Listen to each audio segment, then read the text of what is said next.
Et pour ce coup de tocsin, je reçois Alexandre Cugnage. Bonjour à vous. Bonjour Clémence. Avocat au barreau de Paris, vous revenez sur ce débat sur les avoirs russes lors d'un débat donc à l'Assemblée nationale qui a eu lieu lundi. Les parlementaires, dont l'ancien Premier ministre Gabriel Attal, se sont dit favorables à une confiscation des avoirs russes. Ce que le chef de la diplomatie, Jean-Noël Barrot, d'ailleurs, a écarté en évoquant un risque financier trop important. Mais les eurodéputés, Nathalie Loiseau, Raphaël Glucksmann, ont repris le refrain de cette saisie des avoirs russes. En chœur, je vous propose d'écouter un extrait de Raphaël Glucksmann, c'était sur BFM hier. On a des avoirs russes, 209 milliards dans nos banques en ce moment qui sont gelés. Il faut les saisir et les affecter à l'aide à l'Ukraine. Ça ne coûtera pas 1 euro aux contribuables européens et ça permettra de remplir le vide laissé par les États-Unis d'Amérique. Mais comment d'Amérique. vous pouvez justifier ça du point de vue du droit international? Le droit international, il permet d'utiliser les intérêts de ces sous-là, mais il permet pas normalement de confisquer l'argent qui est gelé. Ça fait 6 mois que nous travaillons avec nos experts juridiques au Parlement européen, à la Commission européenne, et ils disent exactement l'inverse. En fait, les contre-mesures sont prévues. Vous avouerez qu'il y a au minimum une controverse juridique sur cette question-là. Il y a toujours le droit, vous c'est dites toujours on peut une s'arroger controverse. ce droit.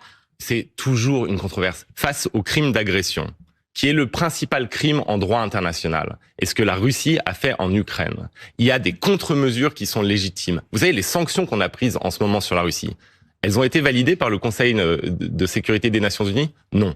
C'est la décision souveraine de l'Union européenne.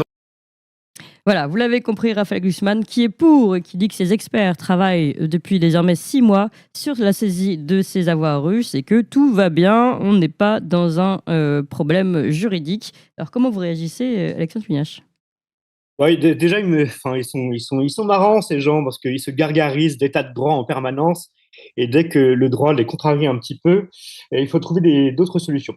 Je voudrais faire une petite introduction sur la notion de droit international public parce que là où Glucksmann n'a pas totalement tort, c'est qu'on parle de droit international public, mais il faut bien savoir que en réalité, les relations entre États souverains sont un peu anarchiques. Donc il y a certes des us et coutumes, des usages en droit international public, qui fait qu'on ne fait pas n'importe quoi entre États respectueux, mais in fine, vous ne respectez le droit international que vous acceptez pour vous-même. Par exemple, quand vous signez un traité avec d'autres États, un autre État, vous vous imposez à vous-même de respecter ce traité, mais vous pouvez le dénoncer quand vous le souhaitez. D'ailleurs, c'est un des arguments pour la sortie de l'Union européenne. On n'a pas besoin d'articles pour sortir de l'Union européenne. Il suffirait de dénoncer le traité.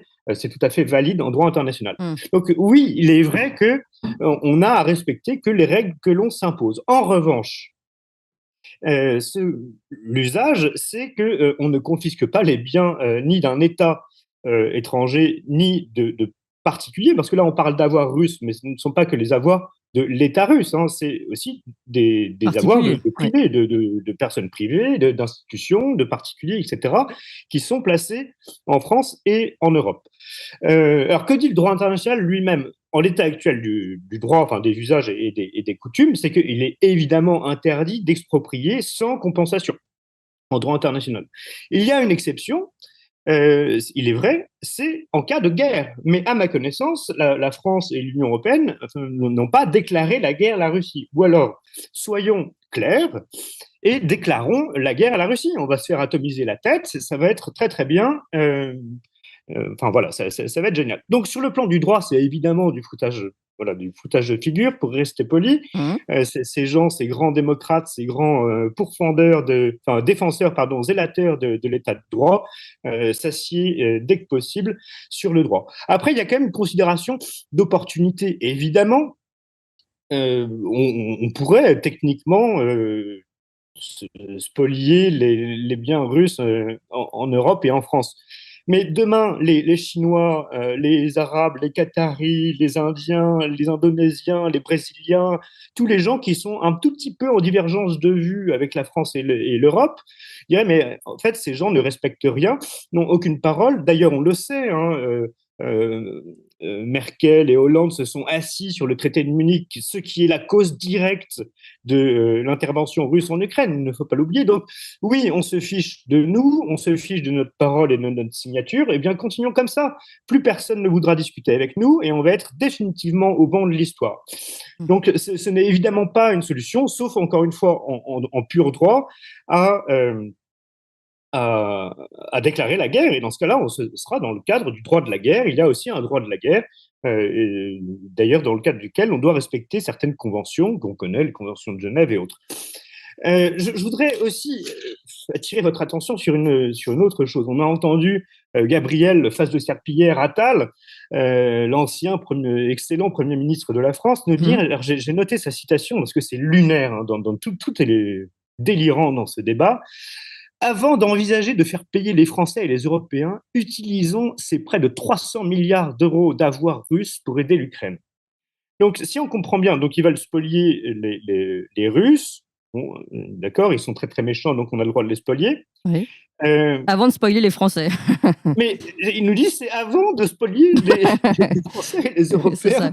C'est juste un ordre chronologique en fait. On va spoiler lui. Exactement, mais ces gens nous le disent en plus. C'est quand même hallucinant. Je voulais faire un parallèle avec une autre chose. Je pensais à ça en préparant cette chronique. C'est la Reconquista espagnole. Vous savez, après 6 siècles, me semble-t-il, ou 7 siècles, je ne sais plus, d'occupation musulmane en Espagne, les Espagnols recouvrent l'intégrité territoriale espagnole et convertissent de force les musulmans qui restent. Bref, je ne vais pas rentrer dans le détail. Et ceux qui ne veulent pas se convertir sont à terme expulsés, ainsi que certains juifs. Et ils ont été effectivement spoliés. Mais exactement. Enfin, quoique d'ailleurs certains après ont fait des procès et ont pu être indemnisés par la couronne espagnole. Mais bon, ça c'est un autre détail. Mais enfin, qu'est-ce qu'on pense de ça aujourd'hui? Est-ce qu'on se dit que c'est très très bien? Non, non. La spoliation, ça n'est pas bien. Et encore une fois, ça n'est pas se mettre dans des relations de droit convenables, habituelles. Alors certes, on peut le faire, techniquement, pratiquement, on peut le faire. Rien ne nous l'interdit. Mais ça peut être un casus belli, hein, ça peut être ce non-respect de cette règle de droit international serait une justification pour les Russes à défendre leurs intérêts et donc à intervenir militairement. Donc si on veut vraiment la Troisième Guerre mondiale, mais on sait que Glucksmann est un bout de feu et un va-t-en-guerre. C'est un agent de l'État profond américain qui veut la guerre depuis le début. Heureusement, nous avons une administration Trump et autres qui semblent un peu plus raisonnables et qui veulent apaiser les choses. Voilà, mais enfin tout ça est absolument délirant, mais l'avantage de cette période, c'est que ces gens se dévoilent. Encore une fois, ils se gargarisent avec les grands mots, le droit, la démocratie en permanence, et on voit que dès que ça ne les avantage pas, c'est-à-dire quand les élections ne marchent pas, quand le droit va contre leur soi-disant principe, eh bien, ils s'assiedent dessus et ils sont prêts à tout. C'est ça qui est quand même délirant, c'est qu'encore une fois, ça serait, là, pour le coup, un casus belli, et ça donnerait l'occasion à la Russie d'aller plus loin.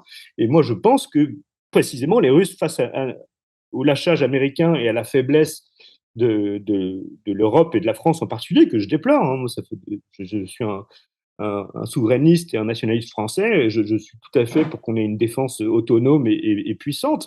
Ça fait des années qu'on nous désarme sous des prétextes fallacieux. Mais encore une fois, avoir une défense importante, c'est, comme disait l'adage latin, si vis pacem parabellum, il faut être fort pour rester en paix et pour ne pas se faire agresser. C'est pas au moment où les choses dérapent qu'il faut se dire ça serait peut-être bien de penser à des solutions de défense. Bref, je vais pas épiloguer, mais vous voyez que tout ça est absolument ridicule. Mais enfin, c'est ridicule, mais c'est extrêmement dangereux parce que, encore une fois, le droit international public, c'est essentiellement des us et des coutumes. C'est une confiance en fait qui s'établissent sur du très long terme et quand vous le bafouez une fois, ça va être très très long ensuite de rétablir la confiance, mais avec tous les autres acteurs internationaux, hein, parce que les Russes ne sont pas les seuls. Pensons aussi aux autres investisseurs, pays dans le monde. Bien sûr. Et surtout, voilà, qui sont maintenant à la pointe dans beaucoup de domaines. Nous sommes à la traîne et c'est vraiment pas le moment de s'isoler du reste du monde et surtout de bafouer notre parole, encore une fois. Enfin, c'est pas nouveau, malheureusement, mais la voix de la France et de l'Europe est de plus en plus maltraitée, mais à cause de nous, à cause de nos représentants qui font absolument n'importe quoi. Donc j'espère j'ose envisager que le président Macron, qui lui dit qu'il ne veut pas dénoncer les traités avec l'Algérie, alors qu'on n'aurait pas parfaitement le droit de le faire parce que c'est pas bien, bah, lui essaiera de faire respecter le droit international. C'est à lui de le faire, hein, c'est sa prérogative en tant que président de la République dans la Constitution. Donc, espérons qu'il voit la lumière pour une fois, qu'on tombe du bon côté du en même temps. Parce que là, vraiment, la situation est extrêmement grave et on a envie d'en rire, mais c'est franchement, c'est dramatique parce que là, on peut vraiment aller à la guerre et on n'est pas en état de la mener. Oui. Il y en a dans le chat qui disent que plutôt que de geler les avoirs russes et de les spoiler, il faudrait geler Raphaël Glucksmann. Je ne fais que lire le chat. Voilà, merci beaucoup Alexandre Cugnache, avocat au barreau de Paris. Vous avez aimé cette émission, vous voulez que l'on continue d'exister et de creuser ces sujets. Sachez que nous n'avons ni subvention, ni milliardaires, ni oligarques derrière nous, que nous ne dépendons que de vous. Donc faites un don à toxin-media.fr, toxin-media.fr, et encore mieux, faites un don régulier pour que nous continuions d'exister. Merci.